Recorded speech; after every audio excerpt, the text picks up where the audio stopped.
just going back to the days of Noah to get some understanding. So in Genesis 8, Noah and his wife and all of them and his sons are getting off the ark, and Elohim tells them to be fruitful and multiply on the land. Noah built an altar to Yahweh, and then he said, while the earth remains, seed time and harvest. It's like the field and the sower, kind of like Jesus spoke about.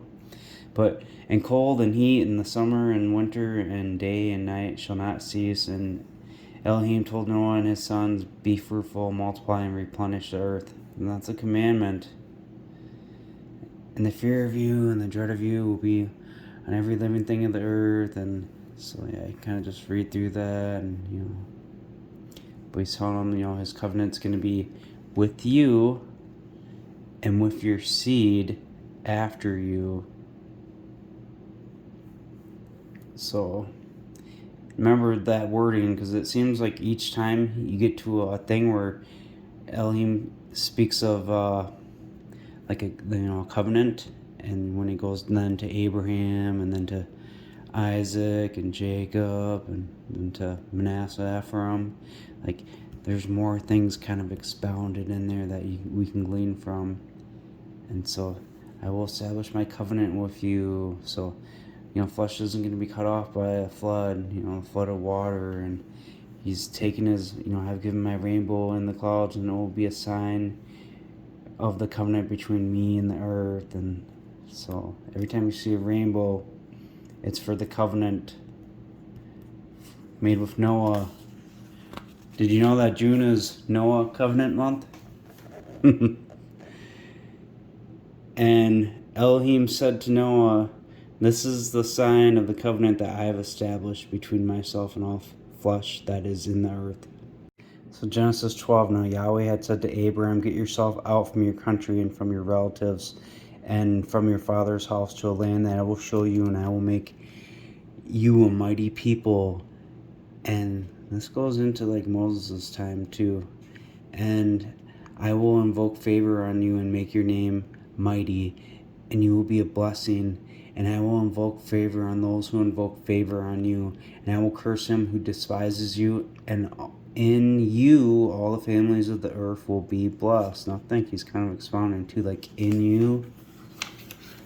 When you go back to Genesis 9, my covenant will be with you and with your seed after you, as in him, the seed. But I'll give you an example of how God, made his name mighty, with Moses, like I mentioned.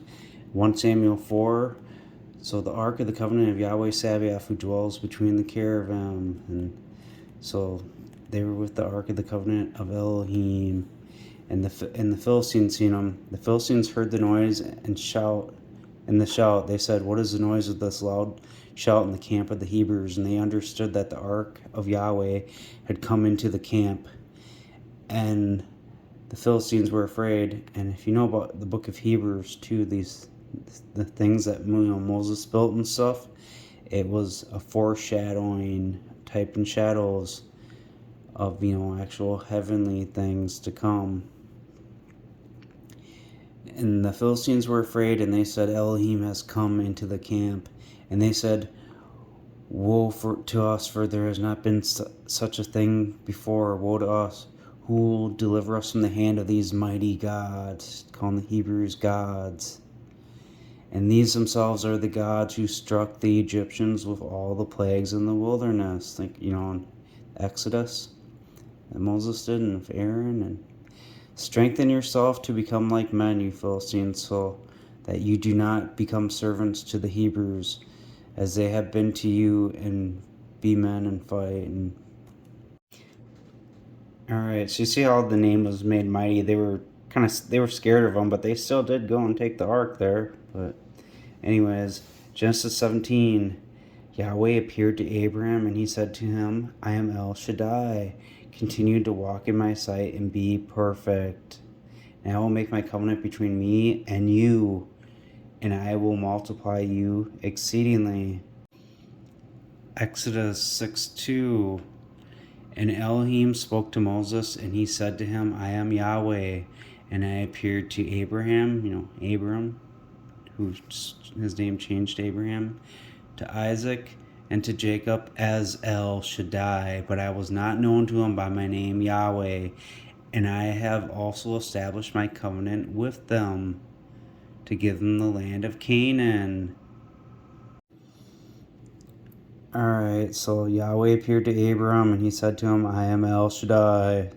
So I appeared to him as El Shaddai, but I was not known to him by my name Yahweh. But continue to walk in my sight and be perfect, and I will make my covenant between me and you, and I will multiply you exceedingly. Abram fell on his face, and Elohim talked with him, saying, As for me, look, now my covenant is with you, and you will be a father of a multitude of nations.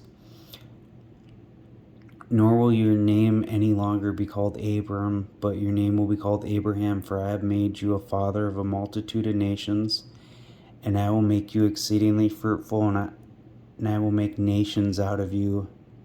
You know, the sons of Israel, they have become nations, and kings will come out of you. Which, there's going to be kings for those nations, but is he also kind of pointing towards the two kings with the birthright? And I will establish my covenant between me and you and your seed after you and their generations for an age-enduring covenant to be Elohim to you and to your seed after you. And I will give to you and to your seed after you the land of your wanderings, all the land of Canaan for an age-enduring possession, and I will be to them Elohim. And so... And Elohim said to Abraham, You shall therefore keep my covenant, you and your seed after you and their generations. And this is my covenant that you shall keep between me, you and your seed after you. Every male child among you shall be circumcised. And, it's a sign between them. Genesis 26, now we're dealing with Isaac. And Isaac went to Abimelech. So Yahweh appeared to him. Remember, I appeared to him as El Shaddai. I was not known by my name Yahweh. And he said, Do not go down into Egypt. Live in the land that I will tell you. Remain in this land, and I will be with you.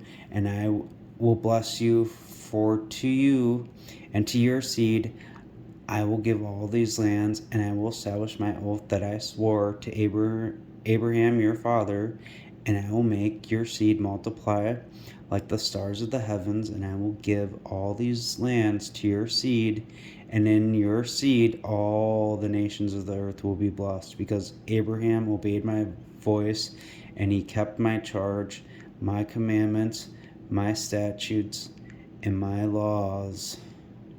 His voice was that one where he appeared to him as El Shaddai. Genesis 28, and Isaac called Jacob and blessed him, and he instructed him. He said to him, You shall not take a wife from the daughters of Canaan. It's a commandment. Rise up, go to Paddan Aram, to the house of Bethuel, your mother's father, and to take yourself a wife from there, from the daughters of Laban, your mother's brother. And may El Shaddai bless you. Remember how it said, Yahweh appeared to Isaac, but then like in Exodus, he said, I appeared to Abraham, Isaac, and Jacob as El Shaddai. I was not known to him by my name Yahweh. So, and may he bless you and make you fruitful and multiply you, so that you might become a company as a people. And he may give you the blessings of Abraham to you and to your seed with you, so that you might inherit the land of your travels that Elohim gave to Abraham. So Jacob set out, the sun set at that place. He took a stone from among the stones. He fell asleep. He dreamed a dream, seeing a ladder reaching the top of the heavens. And there were the messengers of Elohim ascending and descending before it. And when you look at that, John 1:51, you'll see the Son of Man with the angels ascending and descending before it. And because on it, if you look it up in the concordance, they don't have no information on it. I suppose they're putting on it because of the ladder, but anyways, this is a picture of the resurrection at the end. And Yahweh was standing above it, and he said, I am Yahweh, Elohim of your father Abraham, and Elohim of Isaac. The land on which you are lying I will give to you and to your seed. And your seed will be as the dust of the earth. You have a lot of descendants, huh? and you will spread out to the west and to the east and to the north and to the south. So, this is that scattering where they're going to be everywhere, before the gathering. And in you and in your seed, all the families of the earth will be blessed. Could this kind of go with like stuff that's added on in, Genesis 48, with the Manasseh and Ephraim? When you understand that, maybe this could be decoded as, just throwing this out here, so not saying it's in stone, but in you, going to be Jesus, right? And in your seed, of Jesus, all the families of the earth will be blessed. Is that Manasseh and Ephraim blessing? But just a thought. And see now, I am with you, and I will protect you in all the places you might go. See, that's the messenger who delivered me from every evil from Genesis 48, that deliverer. And I will bring you back into this land, for I will not forsake you until I have surely done what I promised you. Because this is that resurrection and stuff. And Jacob woke out of his sleep. See, I said the resurrection, and he said, surely Yahweh is in this place, and I was not aware. And he was frightened, and he said, how fearful is this place? I think it's a fearful thing to fall in the hands of the living God. But this is none other than the house of Elohim, and this is the gate of the heavens. And Jacob rose up early in the morning, and he took the stone that he had put for his pillow and set it up as a pillar, and he poured oil on top of it. And he called the name of that place Bethel. But the name of that city at first had been Luz. See, he set up as a pillar and poured oil on it because it represented the Messiah, the house of Elohim, what he's seen at the top of the ladder, that Son of Man, what Jesus speaks of, and he says that. And Jacob made a solemn vow, saying, if Elohim will be with me and keep me in the way I should go and give me bread to eat and put clothing on me, so that I return in peace to my father's house, then Yahweh will be my Elohim, and this rock, which, that stone, which, was mentioned just before, the stone that I had put for a pillow and set up as a pillar. So this rock / stone that I have set for a pillar will become the house of Elohim, what he saw in the dream, that, he appeared to him as El Shaddai. And everything you will give me, I will surely give a tenth to you. Think like that Melchizedek. Genesis 31:11. And the messenger of Elohim said to me in a dream, that he's going to give a tenth to, that Melchizedek, and how I put, that in you and then in your seed, that suggestion I made, like that order of Melchizedek. But he said to me in a dream, Jacob, and I said, here I am. And he said, now lift your eyes and see that all the rams that leap on the livestock are ring-streaked, speckled and gray spotted, for I have seen everything Laban does to you. I am El of Bethel, God of Bethel, the El Shaddai, where you anointed the pillar, where you made a solemn vow to me. Now rise up, go out from this land, and return to the land of your forefathers. So it's pretty obvious what's going on here in Genesis 32:24. Jacob was left alone, and a man wrestled with him there until the rising of the dawn. And think the sun went down the first time he was there, he fell asleep. And when he saw that he was not able to prevail against him, he struck the hollow of his thigh, and the hollow of Jacob's thigh was disjointed from wrestling with him. And he said, let me go, for the dawn has risen. And he said, I will not let you go unless you bless me. And he said, what is your name? And he said, Jacob. And he said, your name shall no more be called Jacob, but Israel, for you have contended with Elohim and with men, and you have prevailed. And Jacob inquired, and he said, tell me, I ask you your name. And he said, why is it you ask my name? And he blessed him there. You know why he was asking him his name? It's the one he saw at the top of the ladder, and that he poured the oil on the rock because he knew it was the house of Yahweh. And then he talked to him in that dream, saying, I am the El Bethel. That's why he wrestled with him and wanted the blessing.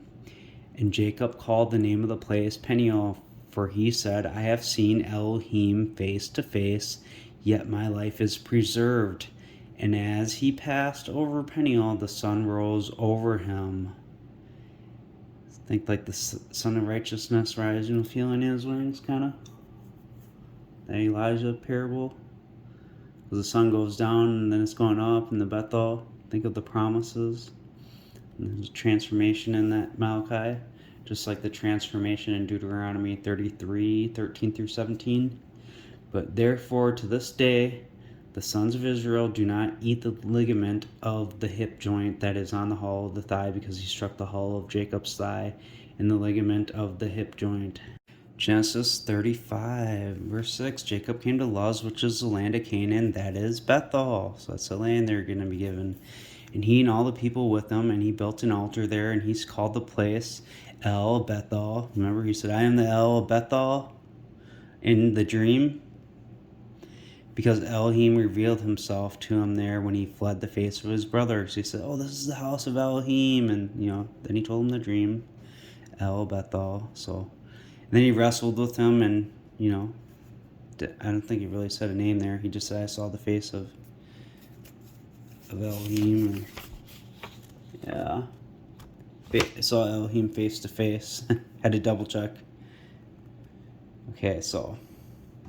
And Elohim appeared to Jacob again when he came out of Paddan Aram. He blessed him. So that's when he went and wrestled with him. And Elohim said to him, your name is Jacob, your name shall no more be called Jacob, but Israel shall be your name. And he called his name Israel. And Elohim said to him, I am El Shaddai, be fruitful and multiply. A nation and a company of nations will come from you, and kings will come out of your loins. And the land that I promised to give Abraham and Isaac, I will give to you, and to your seed after you, I will give the land.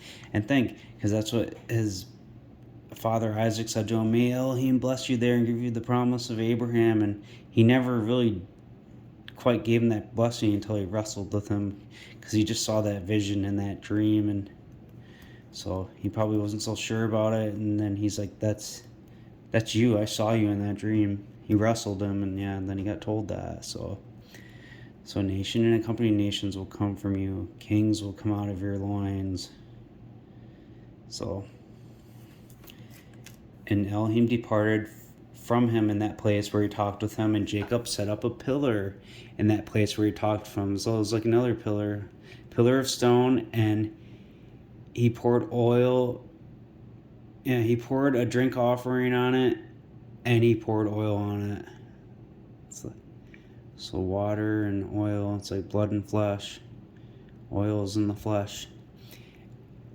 And Jacob called the name of the place where Elohim spoke with him Bethel. So he's got two pillars there, because he set up one in Genesis 28. And then he set up another one again after wrestling with him. The cue, that there's two. And they traveled from Bethel, and there was still a short way to Ephraim. And that's where Rachel conceived. But you get down here a little bit more. Then Rachel died, and she was buried on the road to Ephraim, which is Bethlehem. So and Jacob set a pillar on her grave, which is the pillar of Rachel's sepulchre to this day. So that beyond the Tower of Eder. But Ephraim, which is Bethlehem. So when they traveled from Bethel, and it was still a short way to Ephraim, so you could say they traveled from Bethel, and there was still a short way to travel to Bethlehem. So if you were to read 1 Chronicles 7:14 through 29, you get like the sons of Manasseh being shown, and the sons of Ephraim. And so it's talking about Ephraim and them. And then get to verse 27. His son Nun, and his son should be Joshua. I don't know how it's Jehoshua, but it's from if you read the story of Joshua, his father's Nun, and he's from Ephraim. So in their possessions and habitations were Bethel and its towns. Remember, Bethel is a short walk to Ephraim, which Ephraim is Bethlehem. So Bethel is a short walk to Bethlehem. So Bethel and Bethlehem, and its towns, that was their possessions, Ephraim's, right there. And eastwards of Neran and west of Gezer with the villages of Shechem and its villages, and by the borders of the sons of Manasseh, Bethshean and its villages, Tanach, its villages, Megiddo and its towns, Dor and its villages. In these lived the sons of Joseph, the son of Israel. Genesis 48, and Jacob said to Joseph, El Shaddai appeared to me at Luz in the land of Canaan. He blessed me. So you're going to make him fruitful and multiply and make him a company of people. And he'll give him that land for a possession. Remember then he mentioned how, kings would come out of his lines. And then he's, saying, and now your two sons, Ephraim and Manasseh, born to you in this land, they will be mine. Like Reuben and Simeon, they will be mine. So your children who you father after them will be yours. They, speaking of Ephraim and Manasseh, will be called after the name of their brothers in their inheritance. Their brothers in their inheritance, when they get that land and they're a company people, those company people are Christians. Ephraim and Manasseh, they will be called Christ. And as for me, when I came to Paddan, Rachel died beside me in the land of Canaan, on the journey when there was still only a short way to come to Ephraim, and I buried her there in the way to Ephraim, which is Bethlehem. See, all these covenant promises and stuff where they were making it up there was in Bethel, which was a short walk from Bethlehem. It was in the north. And that's, that Bethlehem of Galilee, Bethlehem Ephratah. So, and then Israel, which Jacob's name was changed to Israel, said to Joseph, I had not thought to see your face, but look, Elohim has shown me your seed. His seed is that El Shaddai that appeared to me. Because look, he's given him the blessings of his hands. And he says to Joseph, and he said, may Elohim, before whom my fathers Abraham and Isaac walked, and Elohim himself, who fed me all my life long to this day. Remember, this is the house of Elohim. So you saw him there, the El Bethel, the messenger who delivered me from every evil way. Exalt the boys, so let my name be in them. So in the name of the fathers Abraham and Isaac, let them swarm in abundance in the midst of the land. So he does that firstborn blessings, and he put his hand on his right hand on Ephraim, the younger one, and the older one he put the left hand on, and he said, oh, you got it wrong. But his father refused. He said, I know, my son, I know. He will become a people. That's that Manasseh. That's that first descendant that's going to come out of his loins. You know how I kind of mentioned it in Genesis 28, how, in you and then in your seed. So that's how I'm kind of thinking, how I kind of decoded it, how, I didn't say it's not really set in stone, but maybe it could be, that's how it was meant, because in you, you got this one coming out, this Jesus, who's going to become a people, Christians, because they would be called, after the name of their brothers in the inheritance. And he will be eminent, obviously a king, because kings will come out of you.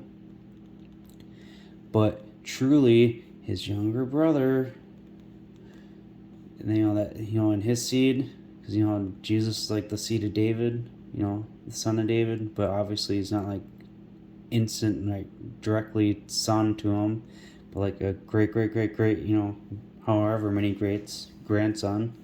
But truly, his younger brother, speaking of his seed, will be more eminent than him. And his seed, when he said in his seed, is he also talking about, that one that will be a people and will be eminent? So how it was worded, and you see how that language could mean it just like that?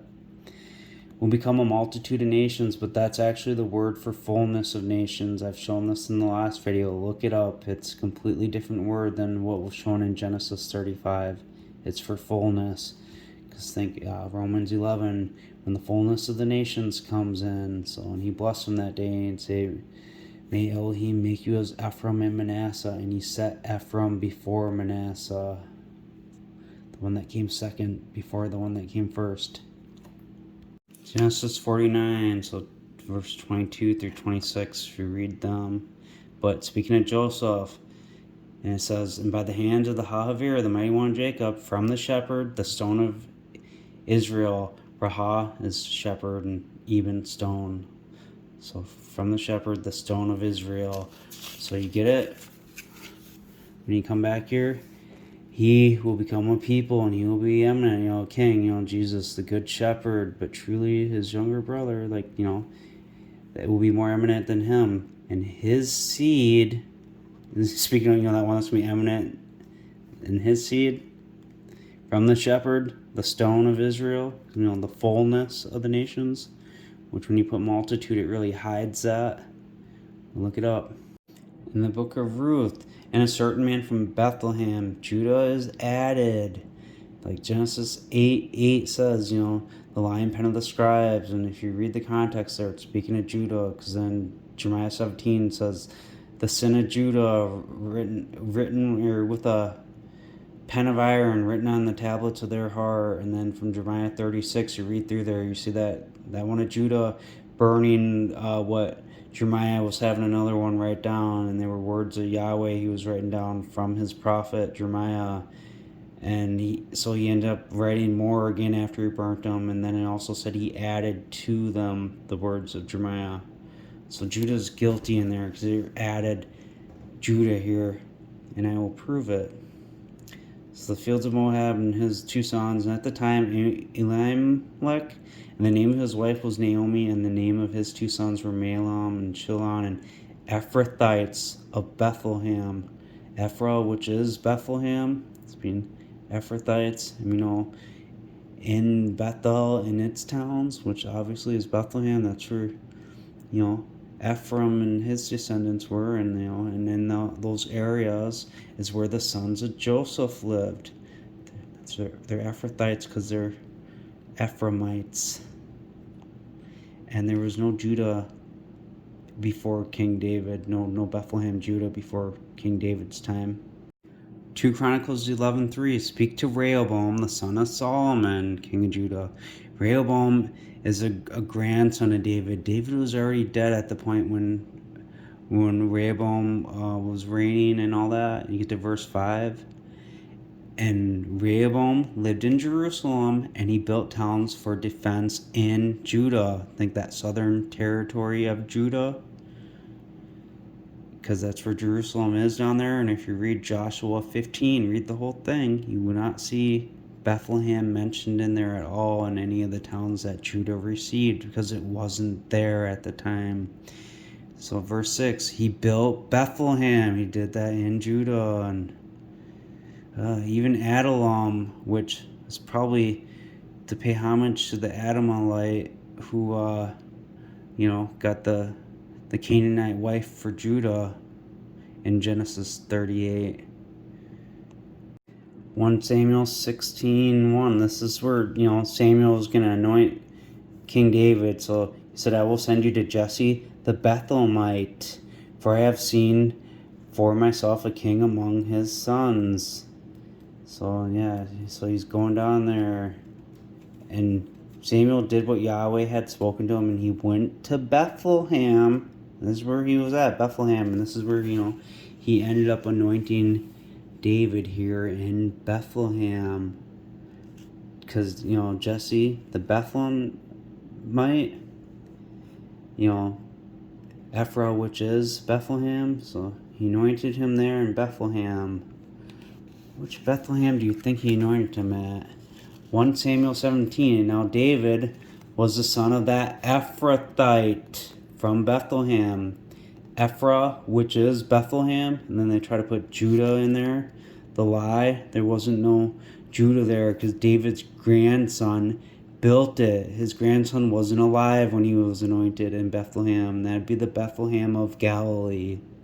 Those sons of Joseph lived there, Deuteronomy 33:13 through 17. So he gets the fullness of the land, its fullness, and the favor of him who lived in the bush.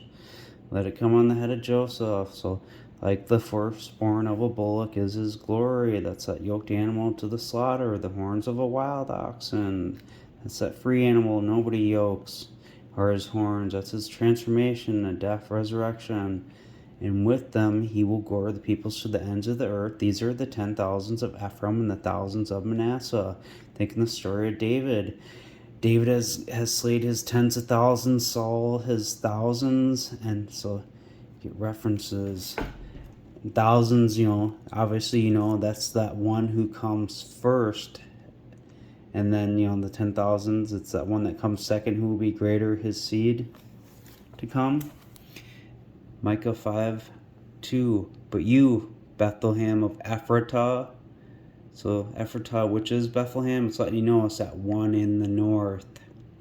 Being least among the thousands of Judah, there's your clue, the thousands, that first seed to come. He's going to gore the thousands of Judah. But out of you will come for me one to become ruler in Israel. Out of you, out of your belly, out of your insides. Your seed, and his seed will become the fullness of the nations. Matthew 2:5. And they said to him, in Bethlehem of Judea, For this has been written through the agency of the prophet, and you, Bethlehem of Judah, and all Bethlehem of Ephratah, by no means are least among the governmental towns of Judah. See, he's letting you a hint. And out of you will come a ruler who will shepherd my people, Israel. Now check it out in Acts 21:39. But Paul said, I am in fact a Judahite man, a Tarshian of Cilicia, a citizen of the town without distinction. I implore you to allow me to speak to this people. And the thing is, because now, he was living in that land, the Judah land, because they took over the area in Judea, and they call them all Judahites. And that's how you get to the Judahite first, is the ones that are in that land.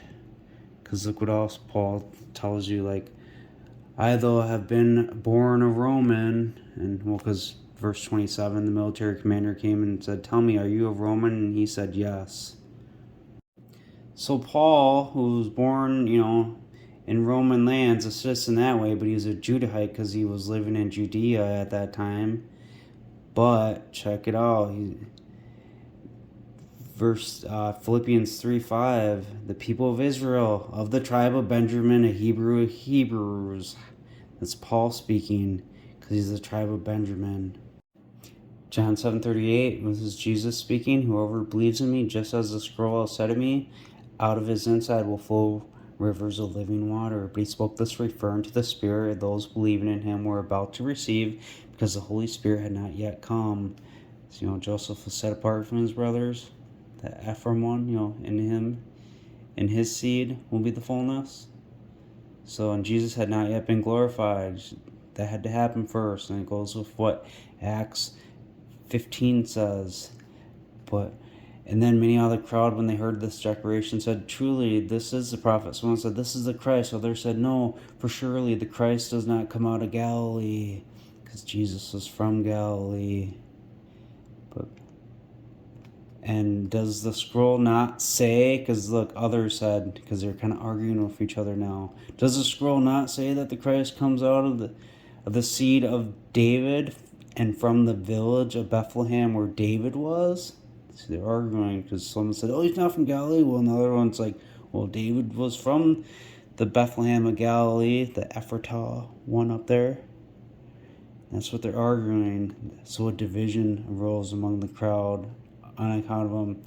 See, that division gives you that clue too, that these are a couple people speaking there.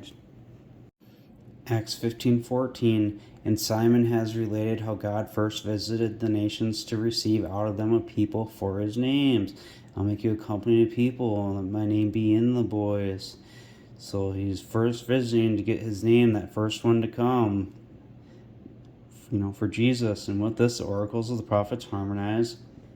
And it has been written, after these things I will return, and I will build again the tent of David that has fallen down, that which has been demolished, or could even say ruined, because then you get to Amos 9:11, the ruin of David, that his tent's been ruined, and then chapter 6 of Amos, it talks about the ruin of Joseph. Just before that, it was talking about David playing harps like him. Sorry if I misquoted, if it was harps or some other instrument, but you get the point. I will rebuild and I will restore, because that tent falling down, that's a death and resurrection, so that the remainder of men, including all nations who are called by my name, might search for the Lord, says the Lord. See, he's speaking for the Lord when he's saying that. And that Lord's telling you to search for the Lord, because there's two of them. So who operates all these things? All his creation have been known to God from of old. So how do you think when he said in Exodus, that Yahweh said, I am the Elohim of Abraham, Isaac, and Jacob, and I appeared to them as El Shaddai, but I was not known by my name, Yahweh. And he wrestled with them. It was the one he saw in the dream, the one from the later gathering that's gonna happen yet. All his creation had been known to the Creator. He knows these things, so of course he could appear as anyone. He could appear as someone that's not even born right now. It's not hard for him. Psalm 18. Fervently I love you, O Yahweh, my strength. Yahweh is my fortress and my mountain stronghold and my deliverer, my El, my rock, in whom I will flee for refuge, my shield and the horn of my salvation. The El, Bethel, the rock, the stone, my high tower. I will call on Yahweh, who is to be praised, so I will be saved from my enemies. The ropes of death hemmed me in, and the floods of useless men overwhelmed me. I think there's something about like that too in Psalm 69. But the ropes of the grave entwined me, and snares of death confronted me. In my distress I called on Yahweh, and I will call out to my Elohim. He heard my voice out of his temple, and my call came before him into his ears. And that's like that Ephraim bemoaning himself, Jeremiah 31. I think it's around verse 18, 19, 20. And then it goes with something in Hebrews about being distressed and all that. But then the ground shook and trembled. I think it's Hebrews 5, but anyways. The ground shook and trembled, and the foundations of the hills were moved because they were shaken, because he was angry. So he was rescued, and the smoke went up from his nostrils, a devouring fire out of his mouth, and coals were set fire by it. So I want to show something Paul writes in Romans 10 and 11, and heck, I could go back to Romans 9 even, and you could really make it one long chapter in relation to what we just read in the Psalms. So, that flood of useless men, and there was smoke going up into his nostrils, and check it out. But I say, did Israel not know? First, Moses says, I will provoke you to jealousy through those who are not a people, through a people without understanding. I will provoke you to anger. And that's Deuteronomy 32:21, I believe. And that's probably those non-Israelites that think they're Israelites. And Israel is bold, and he says, I have been found by those not searching for me, and I was brought to light to those not inquiring after me. But to Israel, he says, all day long I have stretched out my hands to a disobeying and contradicting people. And that's in Isaiah 65. And I'm going to go to that, but if you kept reading, this would have been one long note, because he's talking about, he's telling you about the coming one and stuff, and you get down to here, 11:25. For I do not want you, brothers, to be ignorant of this mystery, so that you should not be wise within yourself, that blindness in part has happened to Israel, until the fullness of the nations has come in. Remember, that word should have been fullness in Genesis 48. And so all Israel will be saved, and as it has been written, the deliverer, remember that angel, but that messenger who delivered me from every evil, so will come out of Zion. Him standing on Mount Zion, the 144,000. It's the different Israelites.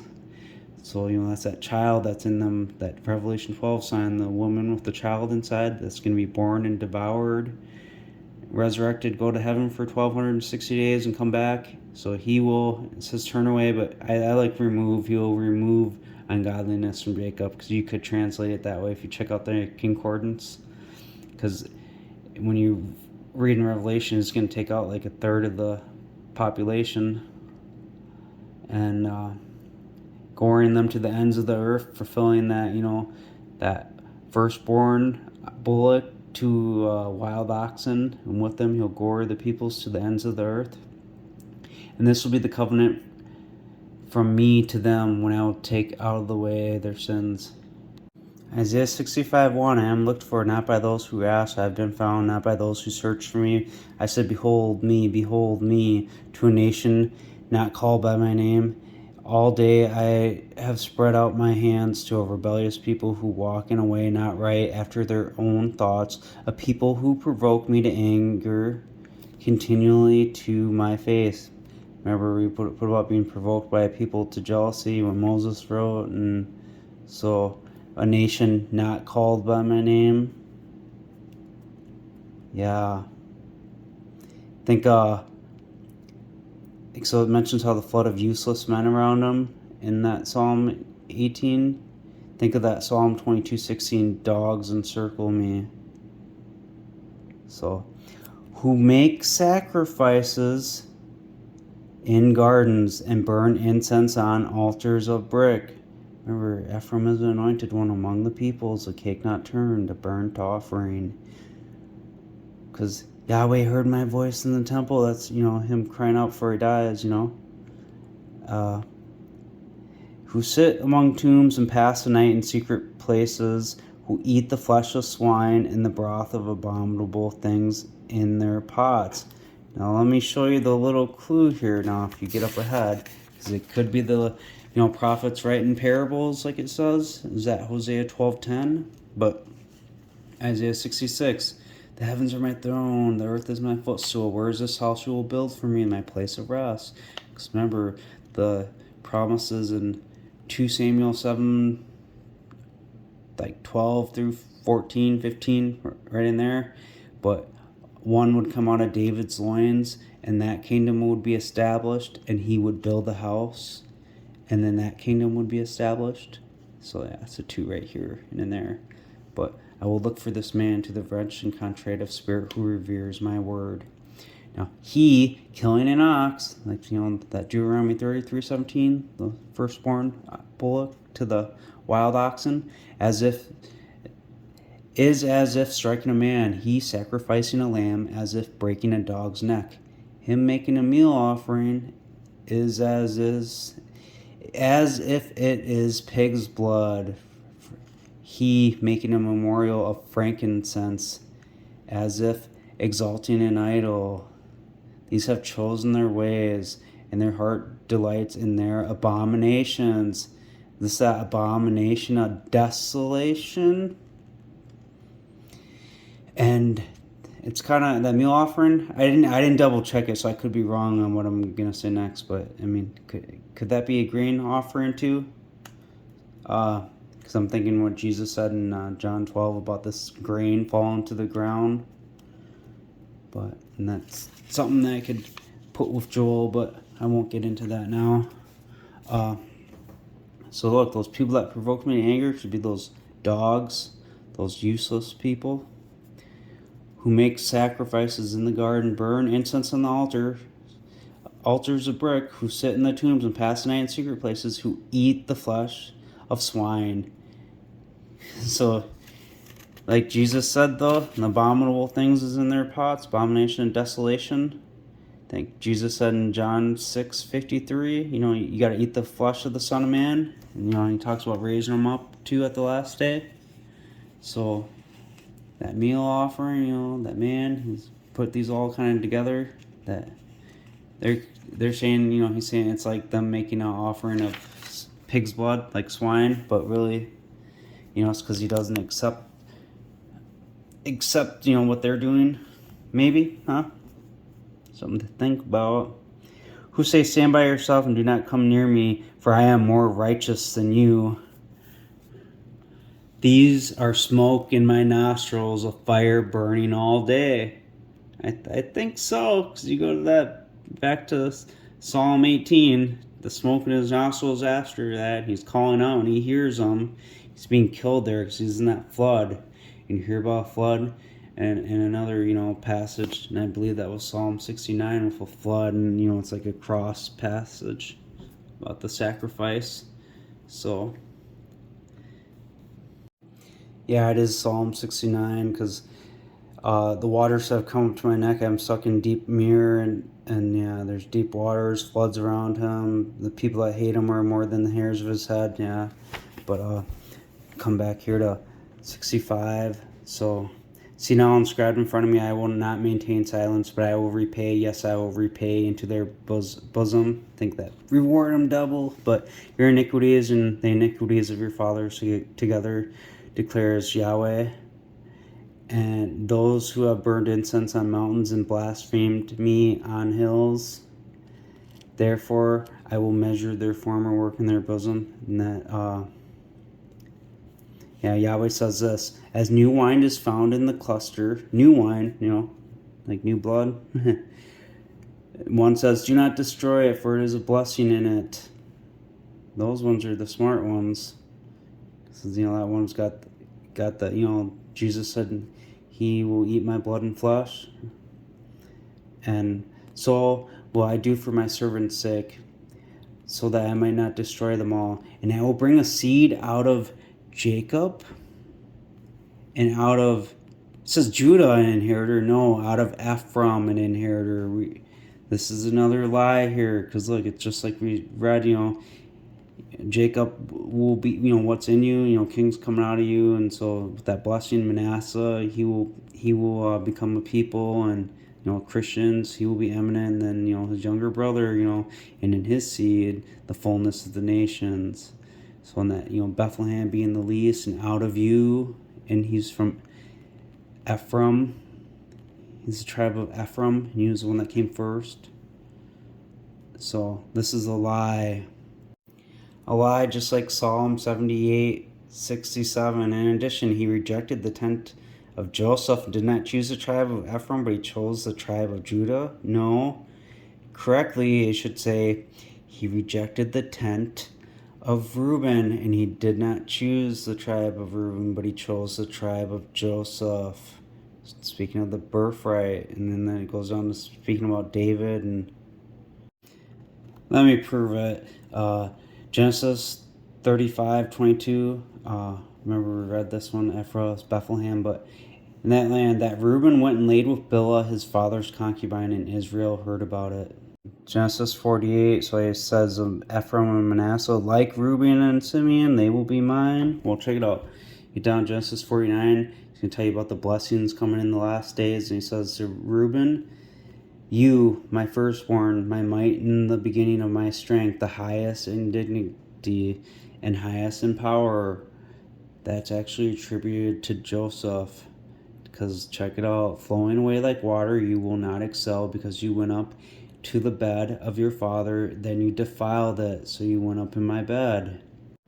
1 Chronicles 5:1. Now the sons of Reuben, the firstborn of Israel, but he was the firstborn, not anymore, but because he defiled his father's bed, the birthright was given to the sons of Joseph. That's with those hands, the Manasseh and Ephraim, because it's for the Christ blessing, the son of Israel. And the genealogy is not reckoned by the birthright. So there you go. The genealogy doesn't tell you the birthright correctly, because it tries to say that Judah has it, and it shows it that way, but it's a lie. We know that there was no Bethlehem, Judah. It says, for Judah was the strongest among his brothers, and from him came the chief ruler, but the birthright was Joseph's. So you get it? Now it mentions the sons of Reuben, the firstborn of Israel. He was literally the oldest son. And another thing with Joseph too, compared to Judah and even Reuben, Joseph came, out of Rachel, the one that Jacob loved, where Leah, that was kind of a mistake, because he went and had sex with her in the tent, and then he ended up being married, and he was like, what have you done? He said to her father, because he went to the tent to go, make the marriage, and obviously it was dark in there. It'd be pretty obvious why they wouldn't have candles in there. And he was shocked the next day. So back in Psalm 18, so there's useless men around him. He hears his voice from the temple. The ground shake. He's angry. Smoke went up. I think that's what went up when they offered swine, but offering an ox was like offering a man. That goes to that Joseph reference, and what we read there. So that'd be cold here that dogs are surrounding him and they make the offering of him. Like Jesus said in Matthew 24, where the carcass is, the eagle will be assembled. Coals were set fire by, I think, that Isaiah 6 chapter with the hot coals touching his mouth. So, and he parted the heavens and came down, and darkness was under his feet. And he rode on a caribou and flew. Yes, he flew on the wings of the wind. I think he's resurrected with the eagle being assembled. He made darkness his secret place, and a pavilion all around him, darkness of waters, thick clouds of the skies. Out of the brightness before him as thick clouds passed, with hailstorms and coals of fire. And that's kind of sounds like Revelation stuff too. And Yahweh thundered in the heavens, and Elyon gave his voice, the Most High. Hailstones and coals of fire, and he sent out his arrows and scattered them. Because Jeremiah 49 and 50, at first he runs away, and the eagle raises up, and then when he comes back, that chosen man, who is a chosen man passage, when he comes back, then they run away, they're scattering, like that name 2, he who scatters, he'll dart like lightning. And so he shot out lightnings and confounded them. Then channels of waters were seen, and the foundations of the world were uncovered at your rebuke, O Yahweh, the blast of the breath of your nostrils. And he sent a word from above, and he took me, and he drew me out of many waters. So, see, he's resurrected. And so it's kind of just telling what's going to happen after that. And, he died, like I said. So, drew out of the waters, being rescued, resurrected. From those who hated me, just like I mentioned in chapter 69. So, same type of deal. For they were too strong for me. They confronted me in the day of my calamity. But Yahweh was my support. He brought me out into a large place. He rescued me because he delighted in me. Yahweh rewarded me according to my righteousness, according to my cleanness of my hands. He recompensed me. For I have kept the ways of Yahweh, and I have not departed lawlessly from my Elohim. For all his judgments were before me, and I did not put away his statutes from me, and I was upright with them, and I kept myself from my guilt. You only have guilt if you've committed sin. Jesus didn't commit sin. 2 Samuel 7:14, speaking of, that second one they mentioned of establishing his kingdom, it said, when he commits iniquity, I will chastise him with the rod of men. Jesus never committed iniquity. Therefore, Yahweh recompensed me in keeping with my righteousness and keeping with the cleanness of my hands in his eyesight. With the merciful, you will show yourself merciful. With an upright man, you will show yourself upright. With the pure, you show yourself pure. With the crooked, you show yourself a contender. For you rescued the afflicted people, and you bring down haughty looks. For you light my lamp. It makes me think of that candle being under the basket. Was it Matthew 5? But Yahweh lightens my darkness. For by you I can break through a troop, and by Elohim I can leap over a wall. The way of El is perfect. The word of Yahweh is refined. He is a shield to all who flee to him for refuge. Who is Eloha but Yahweh, and who is a rock but our Elohim? It is El who strengthens me. What might and makes my way perfect? He makes my feet like deer's feet, and he sets me on high places. He teaches my hands to make war. That's that Psalm 144. And this is that Habakkuk, making his feet like deer's, so that a bow of steel is bent by his arms. Think what it says to Joseph in that Genesis 49, 22 through 26. So, them shooting arrows at him, and his bow abiding in agility. You have also given me the shield of salvation. Your right hand has upheld me, and your sickness has made me mighty. You have set liberty at my steps underneath me, so my feet do not slip. I pursued my enemies and overtook them. That's when he comes back and they scatter. And like it said, they scattered back there. So yeah, he's that one. And I wounded them so that they were not able to rise. They have fallen under my feet. Thanks, Psalm 110. Sit at my right hand until I make your enemies a footstool for my feet. And You strengthen me in empowerment for battle, and you have bowed down under me those who rose up against me. You delivered to me the necks of my enemies, so I might destroy those who hate me. They called out, but there was nobody to save them. To Yahweh, but he did not answer them. Then I beat them as small as dust. Before wind, like mud in the streets, I threw them out. You rescued me from the striving of the people. You made me head of the nations. Of people I have not known will serve me. Psalm 110. The voice of Yahweh to my Lord, to Jesus. Sit at my right hand till I place your enemies as a stool for your feet. Yahweh will send the rod of your strength out of Zion, one to be born from there, to exercise rulership over your enemies. That's a woman with child. Mount Zion, 144,000. You were a priest of the order of Melchizedek. And then it's speaking to Jesus, telling about that one that's coming out of Zion. That's that Adonai, the El Shaddai. Is at your right hand. He will strike through kings in the day of his anger. He will judge among the nations. He will complete it with corpses. He will execute the heads over a vast territory. From the brook by the wayside he will drink, so he will be exalted as head.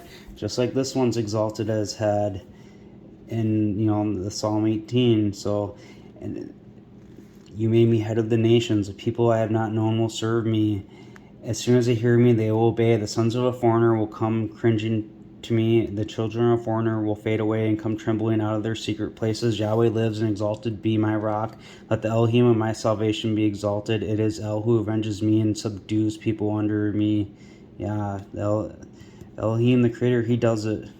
He delivers me from my enemies. You who elevate me above those who arise against me, you rescue me from the violent man. Therefore I give thanks to you among the nations, O Yahweh, and to your name I will sing praises. And he gives mighty deliverance to his king, and he shows mercy to his anointed man. And that first one to come, and then, out of him, that Ephraim, his seed, will be the fullness of the nations. He's that anointed man. And Jesus mentions, when you see the abomination of desolation in Matthew 24, and when you read, so he puts, the book of Daniel at a later date, and in Daniel it talks about a man being anointed. So, and to David and to his seed, get it? David, the first one to come, and then his seed, they're both David's. So, yeah, Psalm 19 is a pretty good one to check out too, but and read the whole thing. But who can discern errors and equip me from hidden faults? Hold back your servant from arrogant sins. Do not let them have dominion over me. Then I will be upright, and I will be innocent from much transgression. Psalm 132. So that however Jacob going to the tent of his house. So I will not close my eyelids until I find a place for Yahweh. Remember Psalm 66. A tabernacle for Hahavir Jacob. Surely we heard of it at Ephratah. That Bethlehem Ephratah out of you. We found it in the field of the woods. We will go into his tabernacle, and we will worship at his footstool. The voice of Yahweh to my Lord, to Jesus. Sit at my right hand, which is his throne, until I make your enemies a footstool for your feet. Those ones being on earth while he's waiting up above. So worship in his footstool, his tabernacle, because everyone's praising Jesus, because he's king. Until dominion's given to Ephraim. Arise, O Yahweh, into your rest, you and the ark of your strength. Let your priests be clothed with righteousness, and let your excellent people shout for joy for the sake of your servant David. Do not turn away the face of your anointed man. Yahweh has sworn in truth to David in truth. He will not relent from it. I will put on your throne the fruit of your body, if your sons keep my covenant and my testimony that I will teach them. And what was that covenant and testimony he taught them? Jesus died and was rose on the third day. And it mentions that I will cause the horn of David to grow. I have prepared a lamp for my anointed man. Jesus is that lamp for him. That's that testimony he teaches.